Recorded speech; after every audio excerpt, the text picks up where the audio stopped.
Hi, everyone. I'm Sage Stevens. This is Stream and Hub Radio, and I am the host of Shout Out with Sage. Today, I have a great guest.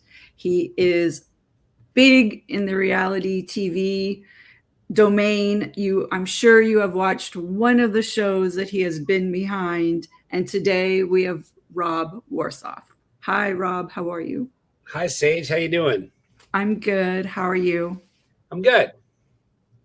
And so you're big in the reality TV world. What are some of the projects you've worked on?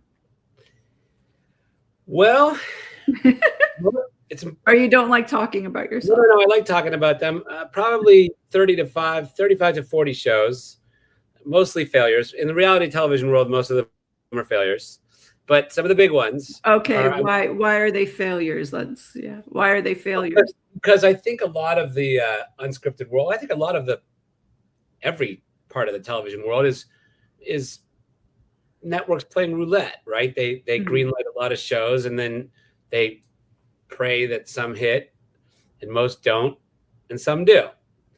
I was fortunate enough to be the showrunner, director, and help develop basically the biggest cable television reality show in history, which was Duck Dynasty. Right. And how did that come about for you?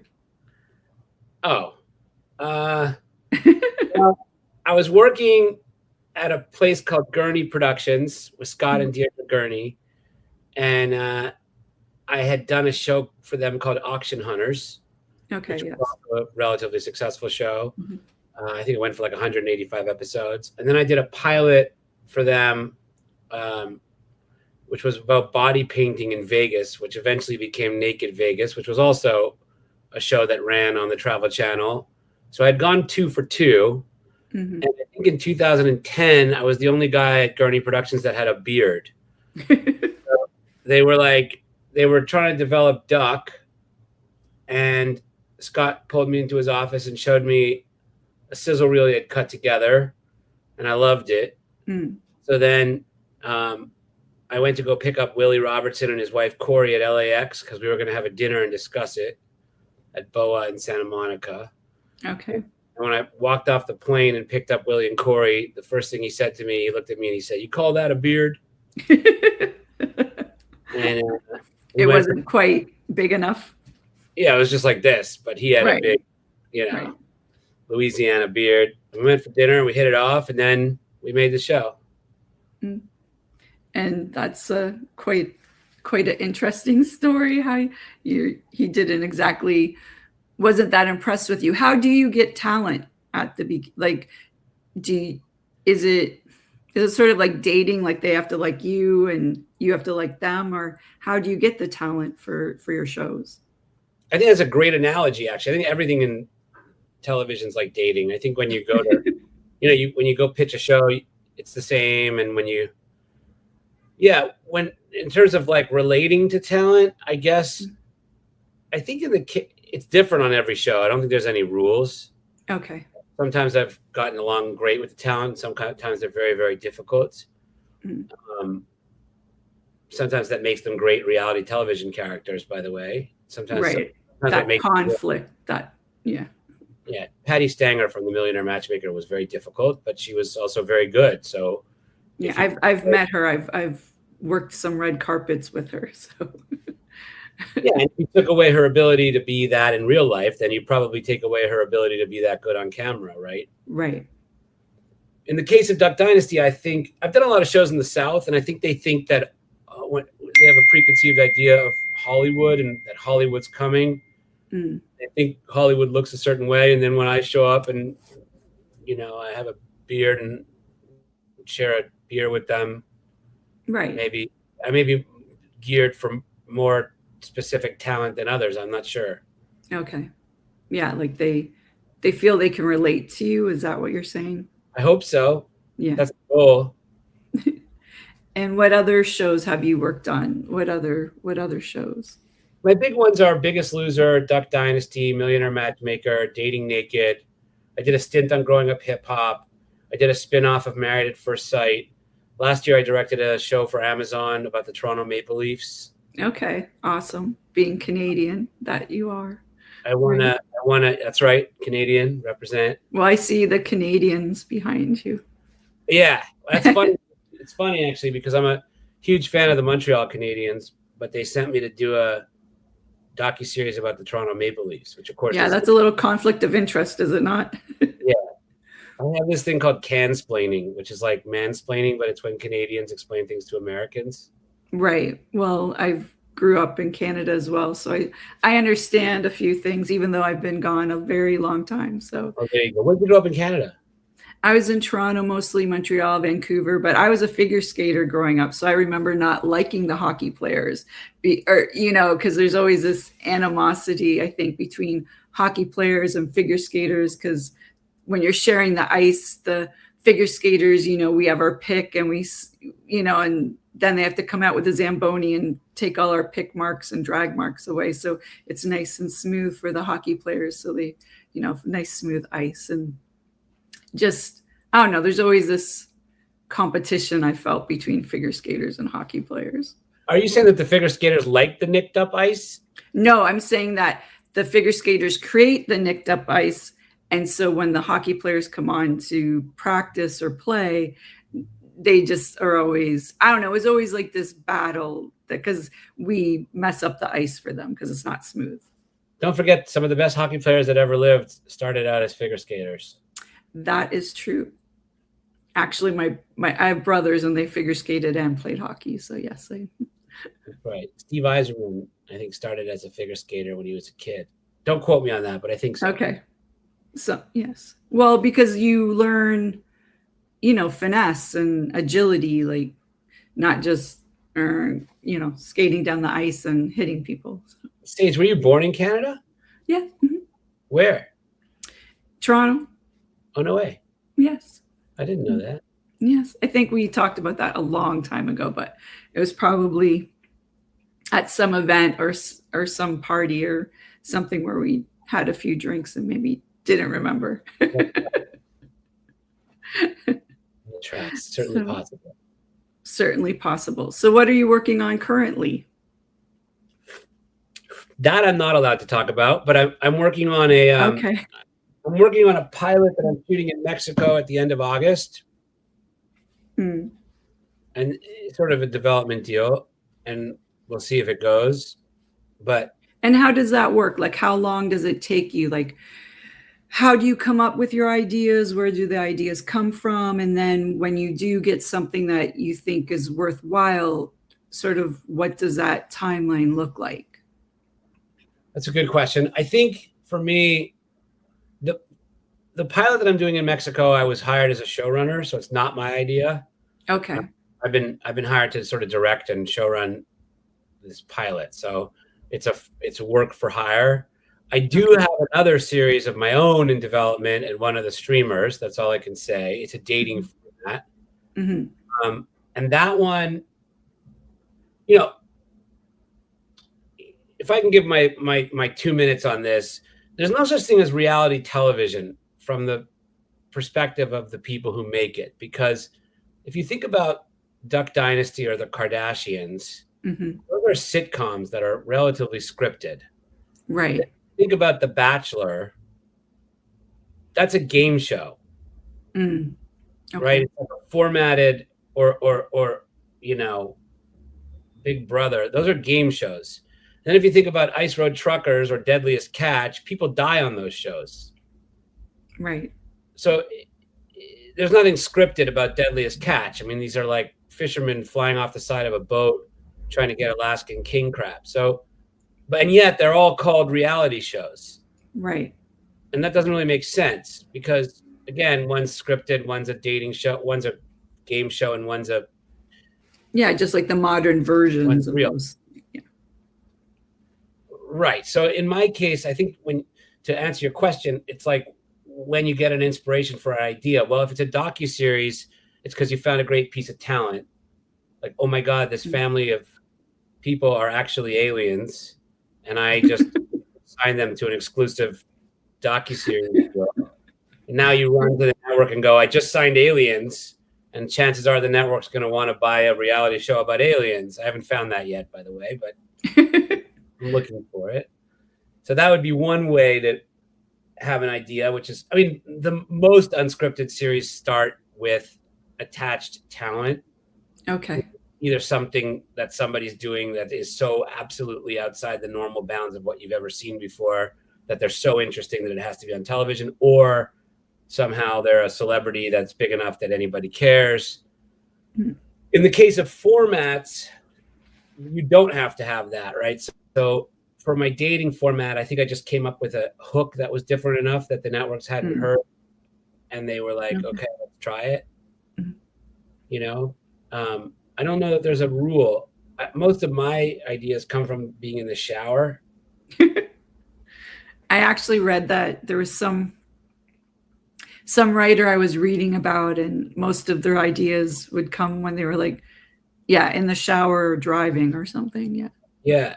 Because I think that's the only time where you're finding, like, you're just turned off of all your stuff, and I think your subconscious, it's, you do all the work, like you're doing the work, you're doing the research and talking to people. But then when you're driving, I think what happens is that, like, your subconscious, because you're doing a ritual thing, and I think your subconscious sort of likes that, and it'll give you ideas.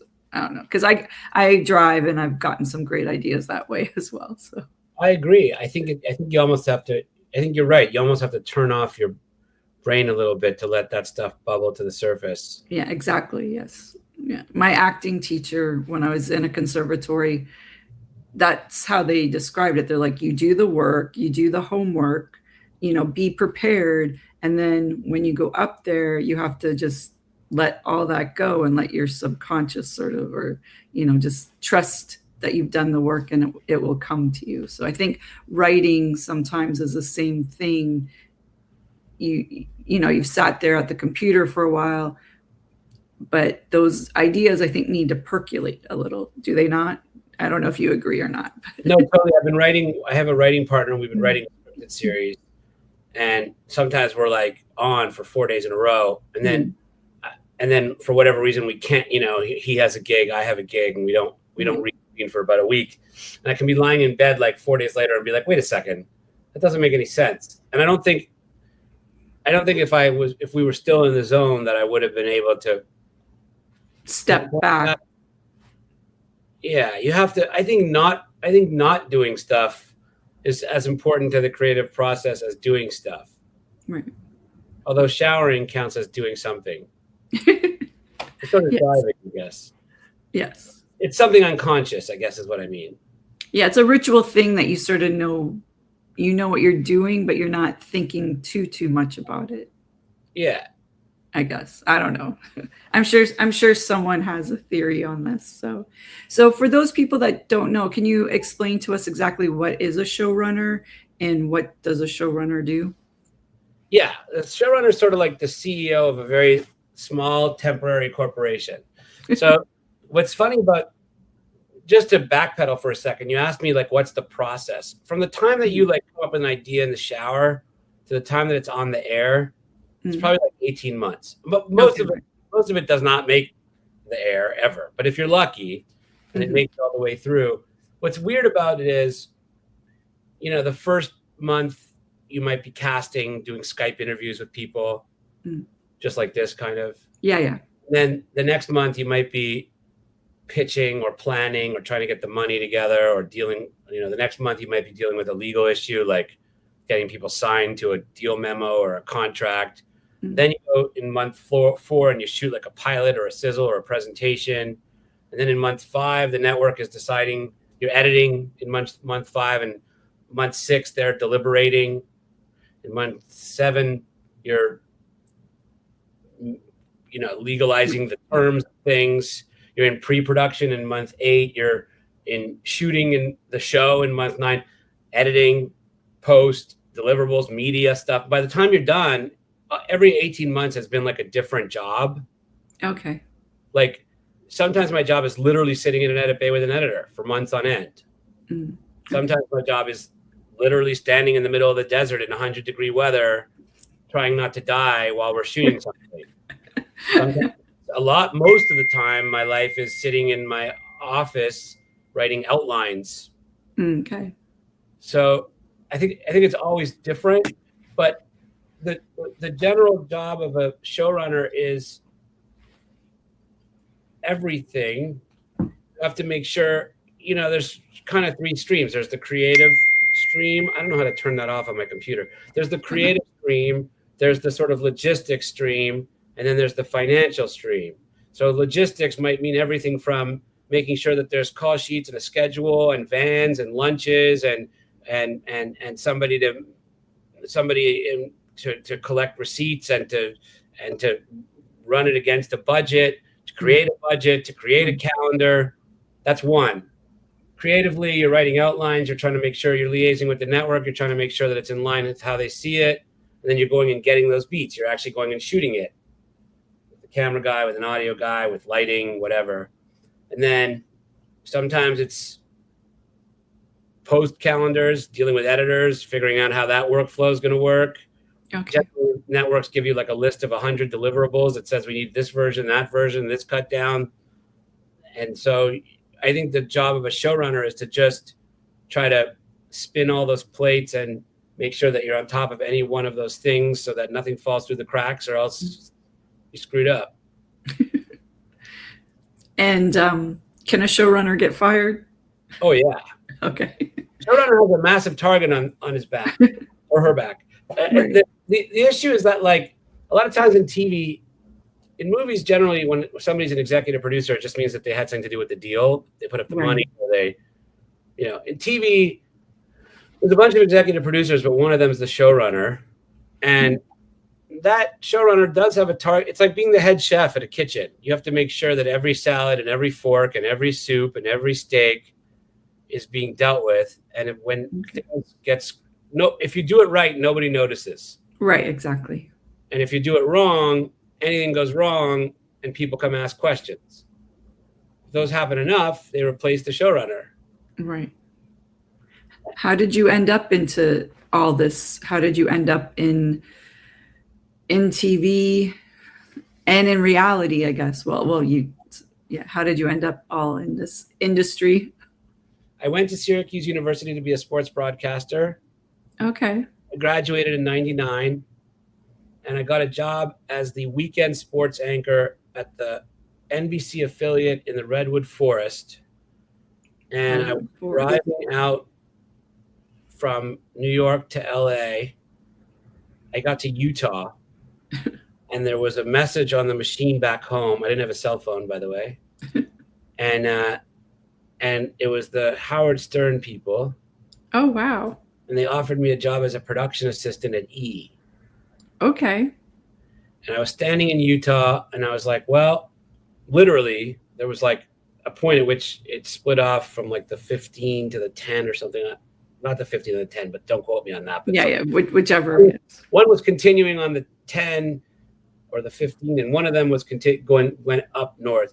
And I said, well, LA is closer, and also the job at E! Was literally $50 more a week in Humboldt County. And I said, screw it, I'll just go be a PA at E! That sounds like more fun anyway. Okay. I came to LA and I was a PA at E! And it was right in August of 99. Matter of fact, it was 23 years ago yesterday. And that was pretty much the beginning of reality television as we know it. It was right when Survivor was about to come on the air. And I guess I was off to the races after that. I went to go work at MTV for a while, VH1. And I think that was just the era that I was in. When you say why reality, I never really intended to be in reality, but that was what was going on when I got here. Okay. And so how was the Howard Stern show? What was that experience like? Well, it's funny. I got hired at E! For that, but I ended up on Mysteries and Scandals. There was a mix-up, but I'm actually very happy because I was actually dragged into an office about a week into my experience at E! And said, you were supposed to be at Howard, and now you're on Mysteries and Scandals. Which one do you want to be at? And I chose Mysteries and Scandals in the end because I felt there was more upward trajectory. Like the Howard Stern people tended to be lifers. Okay. Like once you worked on one position at Howard Stern, you ended up never being there. So I got hired by the Howard Stern people to be a PA at E, but I ended up getting stationed. Do you remember the show Mysteries and Scandals with AJ Benza? No, I do not. Sorry. That's okay. That's okay. It was the only reason people remember it is because the host was standing often in the graveyard, and there was like smoke, and it was about old Hollywood, some old Hollywood, star that had disappeared, or there was some mystery around an old Hollywood star. But I did that for a year, and then I went off to a VH1 show. Okay. And how did, going back to when you had those two choices, how did the Howard Stern show how were they aware of you? Like, how did that end up happening? Well, that's a good question. I skipped over that part. When I was at Syracuse, we had to do what's called a capstone project, which is like a final thesis project. And I did mine on Hank the Angry Drunken Dwarf, who was a character from the Howard Stern show. My buddy Tom from New Jersey loved Howard Stern, and so he was calling Howard Stern every day to ask for permission. Okay. And eventually Doug Goodstein, who's one of the producers of the show, he called us back. We spoke to him. Okay. I was in like my college dorm room sort of thing. We spoke to him, and then we hung up the phone, and 2 seconds later the phone rang back, and it was him again, because he was trying to verify if we were not pranking him. Right. It wasn't a joke. I thought we were joking. And then we were like, no, we really are serious. So then we went and did that. We ended up getting to go to the Stern show, and we followed Hank around for a while. Hank died in 2001. But when I first got out to LA, I was his chaperone. They used to pay me in Banana Republic gift certificates. And I guess you're always, well dressed at least. Right. Yeah. And, that was it. And so they eventually said, do you want to be a PA in post? Because the show was out of New York, obviously, but the post-production was done out here in LA. So, Doug Goodstein and Scott Einziger hooked me up with a PA gig here. And then when I showed up at E, they like marched me to my desk, and it was on Mysteries and Scandals. And I was confused. I was like, I thought I was coming to work for Stern. And then about a week later, I got a call from one of the guys who runs E. His name is Gary Sokol. Okay. At the time. And he said, listen, there's been a mix-up. We put you in the wrong place. Do you want to go back over to Stern? I had been at Mysteries and Scandals for a week. And I said, no, I'm going to stay, actually. You liked working there? You liked it? I felt I could move up faster. Okay. So it was just more like a strategic career trajectory for you then. Yeah. I don't know what would have happened. I don't know, obviously, what happened to alternate Rob, but to alternate Rob. Actually, hey, that's an idea. We should find that out and see what happens. It could be good, it could be bad. Who knows? Right. And what did your family think about you, coming to LA, and were they supportive of all this, or did they think you were like, what are you doing? What are you talking about? No, my family was very supportive of it. I come from a family of TV and movie fans. Okay. And I think that they were supportive of the idea. I think it was tough because it's 3,000 miles away and in a different country. I don't look like somebody who wasn't born in America. Right, I understand. Sound like somebody who wasn't born in America. But at the end of the day, being a Canadian in America is still a foreigner. Yeah, I understand. I went through the struggle myself. So when I tell people I'm an immigrant, they laugh at me. And I'm like, I might not look, it's the same. Like, if you don't have a social, you don't have a social. Like, hate to break it to you. Exactly. Like, there's a bit of a struggle there, but we won't get into culturally closer, I think, to being American, because we're used to the same programming and the same clothes and the same products and the same time language zone. Predominantly, unless you're French. Do you speak French? I do. I speak French relatively fluently, but only because I grew up, like, I'm as French as you are, but I grew up in Quebec, so Right. So meaning we're not French, for those people who don't understand the Canadian lingo there. Right. So what is your favorite part of the business? Like, what do you like the most out of now or the past, or however you want to answer that? My favorite part of the business is for sure thinking something and then getting to see it. Mm. Like, I've created chaos because of that. Like, one time we were shooting a thing on Duck Dynasty, and it was a scene in the woods, and I said, I was watching it and I was like, there's no way this is going to be in the show. Like, we're wasting our time. Like, this isn't, I had written the scene. It was my fault, totally my fault. I had written the scene, and then we were shooting the scene in the woods, and I was like, this is garbage. This is stupid. There's no way this is going to happen. So I said, there was a bunch of people, there must have been 50 people around. And at one point I said, this is dumb. Let's just go over here and do the squirrel hunt thing. And like, before I wasn't even sure of what I was saying, by the way. I wasn't 100% certain that I was right. Right. And before I could finish my sentence, helicopters were moving, medics were moving, lights were moving, camera people, audio people, grips and talent. And all of a sudden I was like, what the hell just happened here? Like, it was incredible. It was like it's rare. It's very rare to be in the situation, but it's a really powerful feeling to be able to, what I always say about this? There's like, don't quote me on these numbers, but just to get the point across, there's 18 million people in Southern California. And I'm making this up, but I'm betting you like 3 million people think that they're in some way connected to the entertainment industry, or that they have a friend who's in the entertainment industry. And then there's like probably actually like a few 100,000 people that are in the entertainment industry. And of those people, it's mostly accountants and lawyers and agents and people who facilitated post-production facilities. How many people actually get to write stuff or think up stuff and then eventually get to see that stuff in real time? That's a great feeling. And it's such a great feeling that it's worth trudging through all the shit. How to say that? Yeah, maybe not, but too late now. All the BS, right, to get there. Cool. And what's like the biggest hurdle for you, or what has it been so far? What do you feel about that? Like a big hurdle you've overcome?